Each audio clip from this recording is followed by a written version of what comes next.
Dan model pembunuhan ataupun penyiksaan seperti ini adalah penyiksaan yang baru pertama kali dilaksanakan, yaitu Tuhan Firaun, ya, yang mengaku Tuhan Firaun.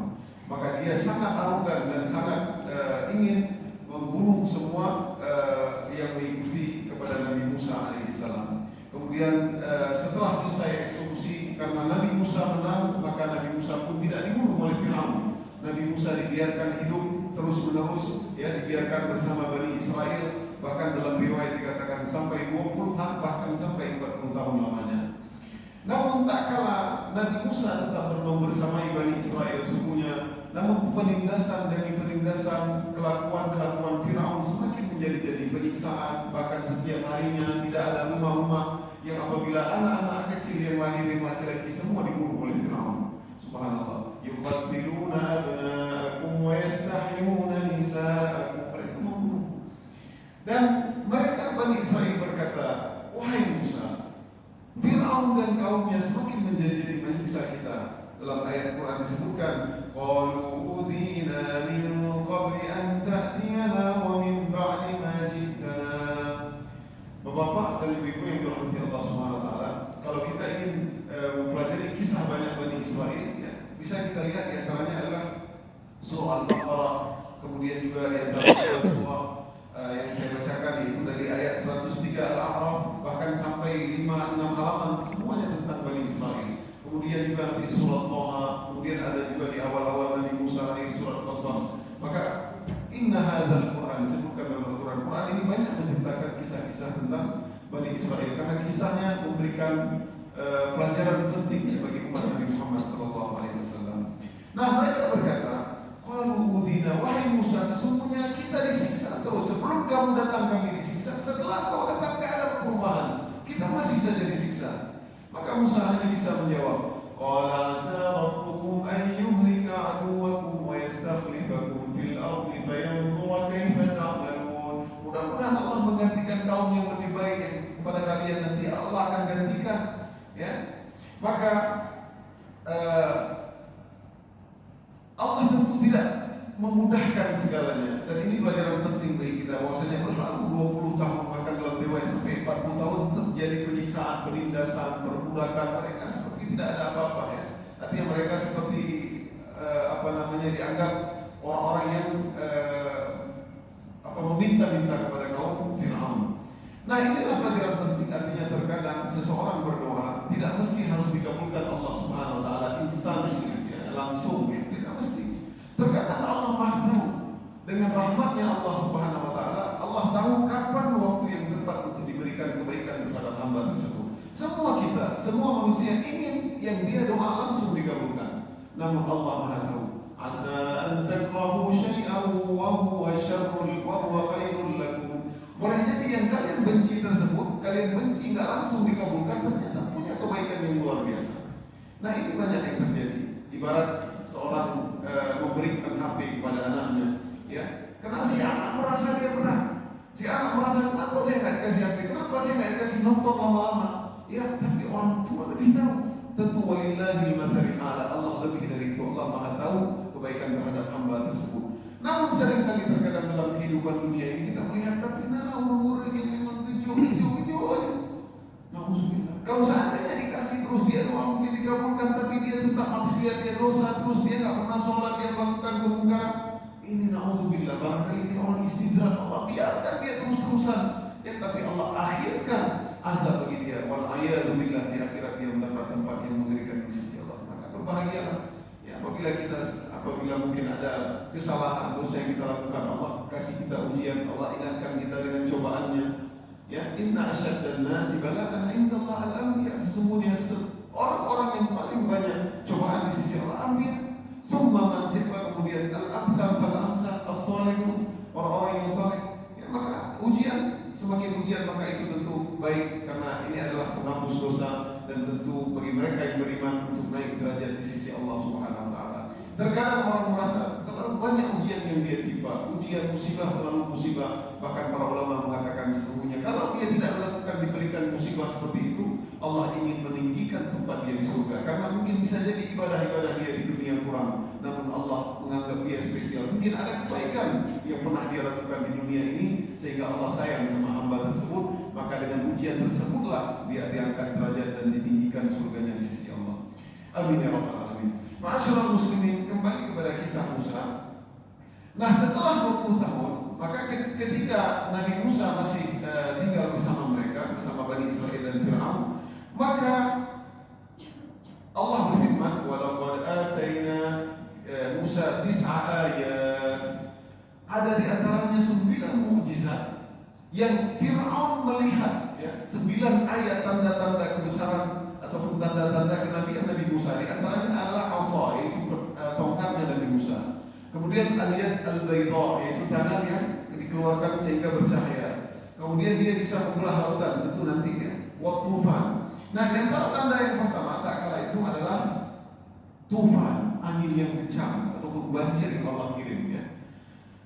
Nah, ujian yang pertama yang mereka ditimpa oleh Fir'aun karena mereka tidak beriman kepada Nabi Musa, ya. Walaqad akhadna ala fir'auna bis-sinina wa naqsim minal thamarati la'allahum yadhakkarun. Maka ketika penindasan, semakin banyak penindasan yang terjadi, maka Allah menguji orang-orang Fir'aun la'allahum yadhakkarun, supaya mereka kembali kepada Musa. Mereka yakin dan beriman kepada Tuhan Musa, namun mereka tidak beriman. Allah kirim banjir. Subhanallah, di tempat Bani Israel tidak ada banjir. Ibarat misalkan Bani Israel satu Imasin, di Imasin tidak ada banjir. Semua Banda Aceh banjir. Ya, di Fir'aun seperti itu. Semua kampung Fir'aun, Kiptia, semua banjir. Hujan kencang merusak mereka, mengganggu semua, sehingga mereka kekurangan buah-buahan, makanan-makanan. Ya. Kemudian ketika itu mereka meminta kepada Musa, فَإِذَا جَاءَتْهُمُ الْحَسَنَةُ قَالُوا لَنَا هَذِهِ وَإِنْ تُصِبْهُمْ سَيِّئَةٌ يَطَّيَّرُوا بِمُوسَى. Kalau mereka ditimpa kebaikan, oh ini karena Allah suka sama kita, ini karena Tuhannya Fir'aun hebat, ya karena kita ini hebat. Tapi ketika mereka ditimpa musibah, mereka minta sama Musa, "Wahai Musa, ini gara-gara kamu ini datang ke sini kami dapat musibah. Doa sama Tuhan kamu supaya kami dihilangkan musibah." Ya, maka Musa pun berdoa. Ya, maka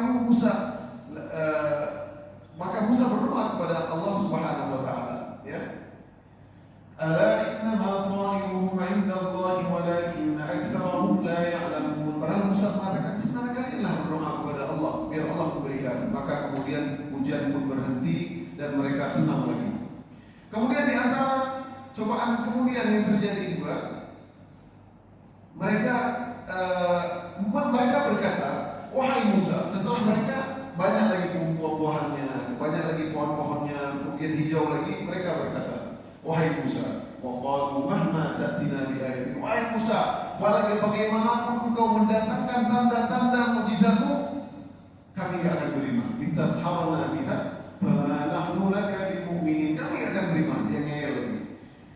Maka kemudian Fir'aun menjanjikan Musa, "Wahai Musa, kalau ada apapun masalah ujian-ujian yang kamu bisa hilangkan, lanursilanna ma'aka Bani Israel." Ya udah, kami lepaskan kalian Bani Israel, kami enggak siksa lagi, kami enggak intimidasi lagi, kalian hidup dengan damai saja.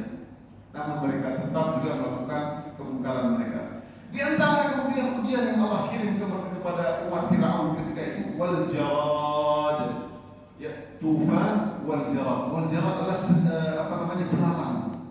Ya. Allah kirim belalang yang sangat banyak, serangga, ya.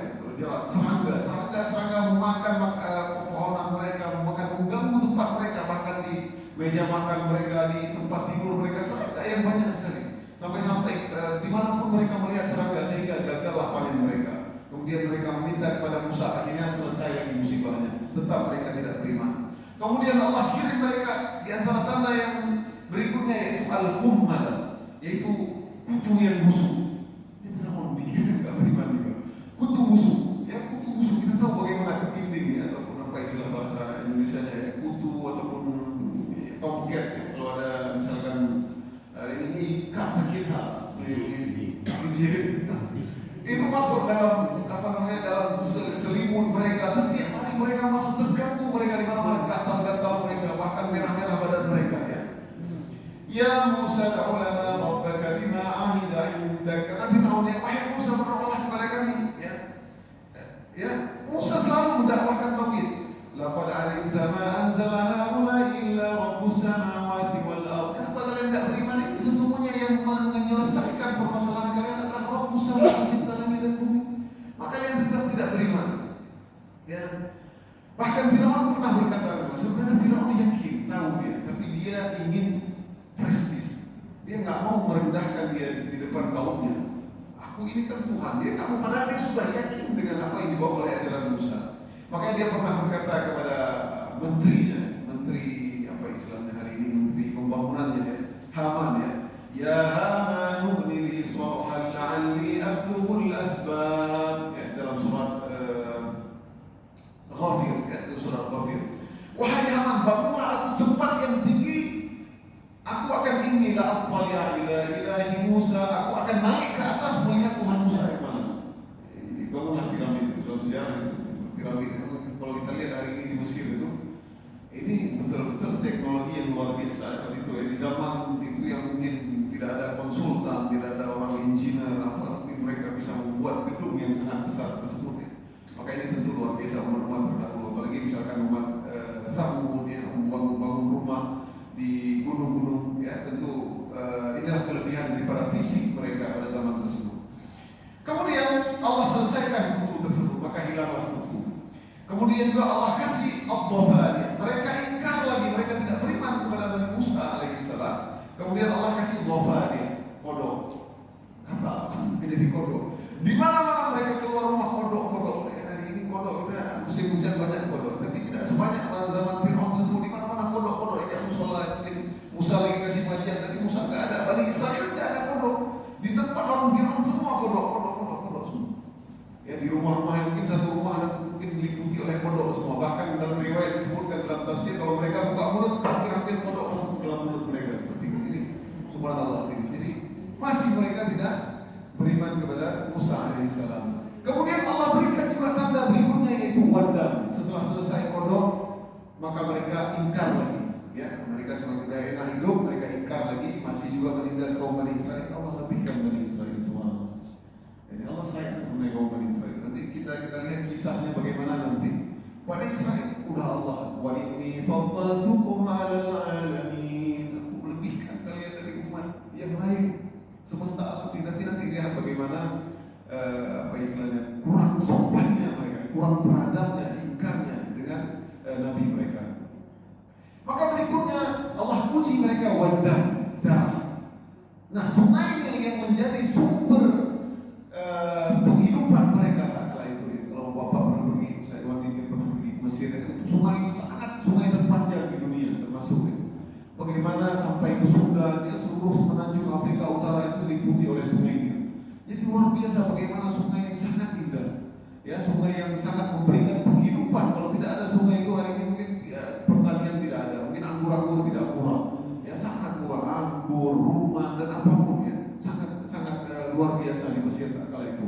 Nah, hadirin yang dimuliakan Allah Subhanahu wa taala, maka sungai Nil yang menjadi sumber mata air mereka Allah sulap semua jadi darah, sungai darah. Jadi sungai darah semuanya.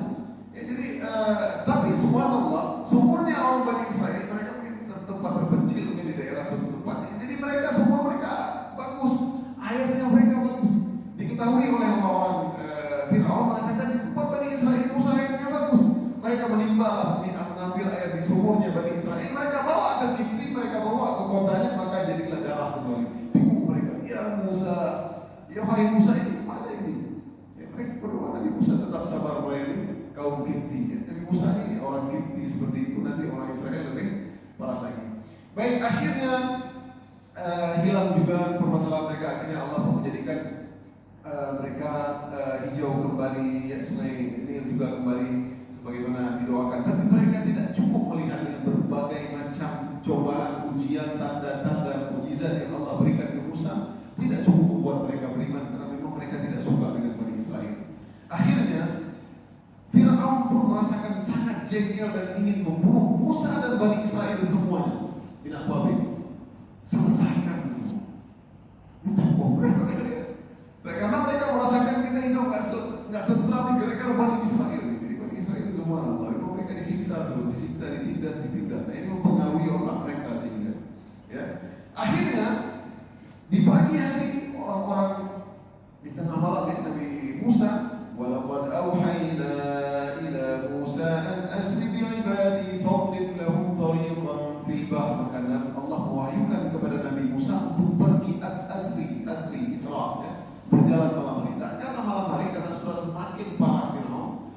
kalau udah berjaya lagi disiksa lagi orang Bani Israel.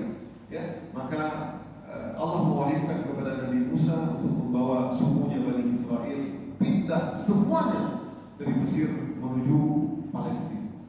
Ya, ke tempat mereka rindu, kampung nenek moyang mereka yaitu Yakub. Ya, nanti kita ceritakan bagaimana kok bisa juga mereka ke Palestina. Nah, tak kalah di pagi hari, Firaun melihat, wah, rumah-rumah semua Bani Israel kosong-kosong semua, kosong-kosong, udah gak ada orang lagi. Ya, ini Firaun Tuhan, tapi Tuhan ternyata tidur juga. Jadi dia tidak tahu ternyata. Ya ternyata, oh ini pangsa Musa ini. Lalu Firaun, ayo kita kejar. Dalam riwayat disebutkan bahwasanya Musa membawa semua orang-orang Kipti, semua masyarakatnya, semua ikut biar mereka menonton bahwasanya lihat bagaimana Tuhan Firaun menyiksa, menghancurkan mereka sampai anak cucunya, sehingga tidak ada lagi Bani Israel setelah itu. Jadi Firaun ingin menunjukkan kebesarannya, kekuasaannya dan keangkuhannya, bahwasanya dia akan bunuh hidup Musa dan semuanya, bahwasanya inilah aku, Allah, akulah Tuhan. Jadi yang dibawa tidak hanya pengikut tentaranya saja, tapi semua sukunya ikut pindah. Jadi Mesir kosong juga semua Allah disebutkan ya. Maka dalam Al-Quran disebutkan, فَأَرْسَلْنَا فِي الْمَدَائِنِ حَاشِرِينَ إِنَّ هَؤُلَاءِ لَشِرْذِمَةٌ قَلِيلُونَ وَإِنَّهُمْ لَنَا لَغَائِظُونَ. Itu Bani Israel sedikit, kita yang ramai. Mereka sedikit itu, kita hancurkan mereka semua. Subhanallah ya. Nah, kemudian Allah mengatakan sebelum terjadi pembelah lautan, maka فَأَخْرَجْنَاهُمْ مِنْ جَنَّاتٍ وَعُيُونٍ. Ini ada di surat Ad-Dukhan kalau dibaca. وَكُنُوزٍ وَمَقَامٍ كَرِيمٍ وَنَعْمَةٍ كَانُوا فِيهَا فَاكِهِينَ كَذَلِكَ وَأَوْرَثْنَاهَا بَنِي إِسْرَائِيلَ. فَأَخْرَجْنَا, maka ketika Firaun sudah mengambil kesempatan ini, sudah menjadi-jadi beliau ingin bunuh Nabi dan pengikutnya, maka Allah mengeluarkan mereka dari kampung-kampung mereka, itu dari negeri Mesir yang penuh dengan jannah, dengan taman-taman yang indah, wa'uyun dan mata air indah sekali Mesir zaman itu. Wa kunuzi wa maqamin karim, dari tempat-tempat yang indah yang mereka tinggalkan semua tempat-tempat mereka. Wa na'matin kanu fiha fakihin, di tempat-tempat nikmat-nikmat yang mereka berbangga-bangga dengan nikmat tersebut yang mereka ikut. Maka Nabi Musa pun akhirnya kesusul. Ya, karena Nabi Musa membawa tidak hanya orang-orang muda-muda saja, ada orang-orang tua, kakek-kakek, nenek-nenek, jadi harus tunggu. Ya, tidak boleh cepat-cepat jalannya. Ya, Nabi Musa tersusul oleh tentara Firaun, sudah melihat. Maka Nabi Musa tetap tegar. Walaupun ada rasa takut, tapi mengikutnya Nabi Musa, Bani Israel mulailah mengejar mereka. Kelihatan. Falamma tara al-jam'ani qala ashabu Musa inna lamudrakun. Maka tatkala kedua golongan tersebut saling melihat, sudah dekat nih Firaun, sudah tahu burung dan bunyi kuda. Ya, Musa, kita udah habis mati kita. Di depan kita lautan, udah ketahan, bagaimana ini lagi? Ya, subhanallah. Maka Musa menguatkan, ini yang dilakukan Nabi Muhammad SAW ya, ketika perang-perang terjadi, ketika di dalam sulit, situasi yang sangat sulit, inilah yang dilakukan Musa alaihissalam juga. Kalla inna ma'iya rabbi sayahdin. Tenang kalian, bersama kita Allah, kita akan diselamatkan. Tenang, Bani Israel pengecut ya, PRI sifat mereka. Takut mereka ya, pengecut sekali. Maka Allah mewahyukan kepada Nabi Musa, "Fa'auhayna ila Musa an idrib bi'asaka al-bahr fanfalaqa fakana kullu firqin kattawdil 'azim." Maka diwahyukan kepada Musa, "Wahai Musa, pukullah tongkatmu, maka laut merah tersebut akan terbelah. Fanfalaqa fakana kullu firqin kattawdil 'azim." Dan laut merah, subhanallah, tak kala itu terbelah menjadi 12. Ya, dipukul tongkat Musa. Maha mampukah Allah untuk tidak suruh Musa untuk memukul tongkat? Maha mampu tentu. Musa jalan saja di laut, saya keringkan aja, jalan semua. Maha mampu. Tapi di sini ada pelajaran penting, hadirin yang dirahmati Allah Subhanahu Wa Taala, bahwasanya apapun yang kita lakukan, tawakal Allah. Udah, kita usaha wajib. Ya, kita lakukan tongkat dari Nabi Musa, tongkat apalah tongkat dengan terbelahnya lautan itu sangat-sangat di luar rasional manusia hari ini. Ya, tetapi menunjukkan bahwasanya Allah ingin engkau usaha saja, lakukan saja, gerak saja. Itu dia, tawakal Allah, Allah kasih kemudahan. Apapun yang kita lakukan hari ini, lakukan. Masalah banyak orang, masalah banyak rezeki, Allah yang atur. Nah itulah di antara pelajaran yang penting. Maka tak kala Musa memukul tongkat, maka terbelahlah lautan menjadi 12 titik. Kenapa disebutkan 12 titik? Karena suku Bani Israel 12 orang anak. Jadi anak Yakub alaihissalam 12 orang, yaitu Yusuf, Bunyamin, masih ingat semua anak-anaknya, Ruben, Samuel, siapa yang lain. Jadi setelah semua karena suku Bani Israel ini dia ingin kesukuan juga mereka. Jadi terbelahlah mereka. Sehingga ketika terbelah itu seperti dinding-dinding dan mereka bisa saling melihat antara suku yang lain. Suku Bunyamin bisa melihat suku Yusuf bisa melihat suku Ruben dan yang lain. Jadi bisa mereka melihat. Sehingga mereka bertanya kepada Musa, apakah suku yang lain sudah selamat? Karena Bani Israel kasratus su'alihim an anbiya'ihim. Mereka ini suka nanya, suka gak percaya sama nabi mereka. Jadi mereka tanya, makanya dibelah jadi 12. Kalau dibelah satu gak mau mereka. Kenapa satu Musa? Kita kan 12 orang anak keturunan Bani Israel. Mereka seperti itu. Makanya dibelah, Allah Maha tahu apa yang dalam hati mereka. Dibelahlah menjadi 12. Akhirnya mereka pun saling melihat-lihat sampai. Nah mereka ada yang jalan-jalan, ada yang tidak agak kuat jalan. Nah berapa jarak sungai Laut Merah hadirin di rahmat Allah SWT. Tadi malam saya cek jaraknya adalah 2.200 lebih kilometer. 2.200 kilometer. Saya hitung jarak Aceh dan Jakarta. Jalan kaki, jalan kaki semua. Kira-kira tengok Medan ini jalan kaki ya, 2.200 ya. Itu kan belah lautan juga. Jadi kita dari Aceh ke Jakarta kan harus lewatin laut itu ya. Pendiklan apa namanya? Langkawi setelah. Ya, itu dia harus melewati itu. Nah ini mereka melewati cuma 2.200 km semua, panjang sekali. Makanya kami dulu pas haji di Mesir itu lewat Laut Merah, ada pesawat sebelum kami itu pernah ada pesawat, ada kapal tenggelam ya, di Mesir semua. Jadi luar biasa ya. Dari Mesir saja ke Saudi masa itu kita pergi haji itu 3 malam 2 hari. Itu lamanya. Ya 3 malam 2 hari. Itu laut subhanallah memang sangat luas. Ya keajaiban. Makanya kalau kita lihat Laut Merah, disinilah tempat tentara Firaun. Baik hadirin yang dirahmati Allah Subhanahu wa taala. Akhirnya Musa dan Bani Israel sampailah di ujung, ya selesai di Laut Merah, ya di pertengahan. Makanya Mesir dengan Palestina itu perbatasan. Maka kalau bapak pernah ke Mesir, nanti ada Sinai, ini perbatasan, dijaga itu ada perbatasan. Sedikit lagi kita masuk Palestina. Nah mereka sampailah di ujung daripada Laut Merah tersebut, sudah hampir memulai masuk ke Palestina. Maka tak kala itu mereka melihat, nih orang Firaun dia barunya kami dalam hatinya. Dalam hati Firaun dia tahu ini luar biasa mujizat Musa ini. Dia tahu. Tapi dia mengatakan kepada kaumnya karena dia jaga jati diri dia. Saya kata Tuhan, lihat nih, lautan terbelah gara-gara saya ini. Terbelah lautan biar kita dapat bunuh Musa dan mengikutnya. Jadi dia menganggap seperti itu. Padahal dia ketika dia masuk itu dia udah khawatir. Sudah dekatlah ajalnya. Api, nyok api dulu. Ini laut yang kita termasuk ini. Ya, mereka sudah di tengah, maka Allah mewahyukan kepada Musa, "Watrukil bahra rahwa innahum jundun mughraqun."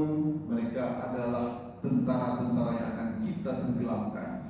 Maka Musa memukul tongkatnya, kemudian maka semua mereka tenggelam. Subhanallah. Tidak ada satu pun yang diselamatkan. Sebaliknya orang-orang Bani Israel semuanya selamat. Ya, Bani Israel semua selamat, kebalikannya semua orang-orang Firaun masa itu dan pengikutnya semua meninggal dalam Laut Merah. Subhanallah. Maka tak kala dia udah merasa tertutup, mulailah yang tadi kebuka tertutup semua, maka disebutkan dalam surat Yunus, Firaun beriman. Firaun mengucapkan la ilaha illallah. Dia mengatakan, "Falamma adrakahul gharam qala amantu." Beriman kepada Tuhan yang Musa dan Harun. Dia kata Tuhan Allah ya. Dia saya beriman kepada Tuhan yang Musa dan Harun. Maka diriwayatkan tak kala itu dalam hadis Hasan yang dihasankan oleh ulama hadis. Maka Jibril datang, khawatir Firaun ini terkena rahmatnya Allah sehingga Firaun masuk surga. Jadi malaikat dalam riwayat yang hadis dihasankan para ulama hadis. Maka Jibril datang dengan kudanya, dia melemparkan turab, yaitu pasir agar mulut Musa ini tidak istighfar, tidak minta ampun sama Allah, khawatir rahmat Allah Maha Luas sehingga Allah ampunkan itu Firaun. Subhanallah, riwayat disebutkan dalam tafsir Ibnu Katsir. Oleh karenanya akhirnya tentu Firaun tidak beriman. Ya, tentu Firaun tidak beriman. Bahkan disahihkan dalam banyak hadis-hadis yang lain, innallaha la yaqbalu taubata 'abdi ma lam yughargir. Sesungguhnya Allah tidak akan menerima taubat seorang hamba selama tidak dalam sakaratul maut. Jadi kalau sakit yang udah memang mau tidak terima lagi. Maka dalam ayat Al-Qur'an surah An-Nisa disebutkan ya, walaysatit taubatu lil ladzina ya'maluna as-sayyi'ati hatta idza hadara ahadahumul maut qala inni tubtu al-an. Kalau mau mati mau meninggal sudah tubtu sudah tidak terima, dah last sekali tidak terima. Ya, makanya kalau kita mau taubatlah mulai dari sekarang. Nah, kemudian Bani Israel sudah mulai menunjukkan sifatnya ya mereka. Mereka tak percaya, takut masih pengecut, mereka masih nampak. Wahai Musa, mana Firaun? Ya udah kita jawabkan semua. Mereka masih kadang masih bertanya-tanya ke Musa ya. Maka Allah pun mengabadikan jasad Firaun. Karena Bani Israel tadi suka tanya, suka tak percaya kepada nabinya. Ya, bagaimana umat Nabi Muhammad SAW, Nabi ngomong bagaikan seolah-olah burung-burung di atas kepala mereka. Beda sekali dengan umat Bani Israel. Maka Allah pun menyebutkan al-yawma nunajjika bi badanika litakuna liman khalfaka ayah. Hari ini aku abadikan jasadmu wahai Firaun supaya menjadi tanda dan peringatan bagi manusia semuanya. Semua orang-orang Firaun mati tenggelam, bahkan jasadnya sampai hari ini enggak tahu mungkin sudah jadi debu, dan Firaun diangkat Allah Subhanahu wa taala jasadnya sehingga orang-orang Bani Israel pun melihat semua tuh Firaun. Ya Allah, sehingga tidak ada alasan nanti Firaun sudah naik ke langit, Firaun sudah pergi kemana-mana karena dia Tuhan. Jadi seperti itu. Ya. Hadirin yang dirahmati Allah SWT. Kemudian tak kala mereka meninggal ya, dan tenggelamnya Firaun dan bala tentaranya dan diselamatkannya Musa alaihissalam dan suku Bani Israel, yaitu pada tanggal 10 Muharram, puasa Asyura. Maka disitulah tak kala Nabi SAW sampai kota Madinah, disitulah melihat apa puasa ini, orang Yahudi melakukan puasa. Nabi nggak tahu awalnya. Kemudian saya lebih pantas untuk menghargai Musa.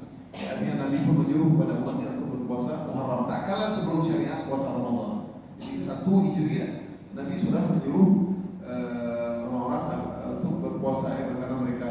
Kemudian Allah berkata dalam surat Dukhan, Allah berfirman, "Fama bakat alaihimus sama'u wal ardu wa ma kanu munzirin." Dan tidak ada seorang pun yang menangisi, bersedih dengan apa yang menimpa Firaun dan bala tentaranya. Ya, fama bakat alaihimus sama', langit tidak menangis, bumi tidak menangis karena mereka sudah sangat mufsiduna fil ardi, membuat kerusakan, berbagai kerusakan dan kerusakan di muka bumi. Ma'asyiral muslimin sedang jamaah subuh yang dirahmati Allah SWT. Kemudian Musa berjalan menuju Palestina, dan ini ceritanya panjang karena Syekh Irwandi tadi jam 25 ya. Karena kalau terlalu panjang tidak enak kata Syekh Irwandi. Baik, insyaallah Musa menuju Palestina, kisahnya akan kita lanjutkan, dan disinilah bagaimana kita akan uraikan ya, bagaimana silsilah kurang sopannya, kurang adabnya Bani Israel terhadap Nabi Musa alaihissalam, dan mereka melakukan berbagai macam perkara-perkara yang disinilah nanti di masa-masa tersesat Nabi Musa alaihissalam meninggal dunia. Ma'asyiral muslimin, demikianlah kisah Bani Israel. Kita penting untuk mengetahui agar menjadi ibrah dan pelajaran yang berharga bagi kita semua. Mudah-mudahan kita umat Nabi Muhammad SAW akan diberikan syafaat oleh Nabi kita Nabi Muhammad, dan kita adalah umat yang paling banyak di surga bersama Nabi Muhammad SAW. Subhanakallahumma wa bihamdik, asyhadu an la ilaha illa anta, astaghfiruka wa atubu ilaik. Aqulu qawli hadza wa astaghfirullah li wa lakum. Assalamualaikum warahmatullahi wabarakatuh.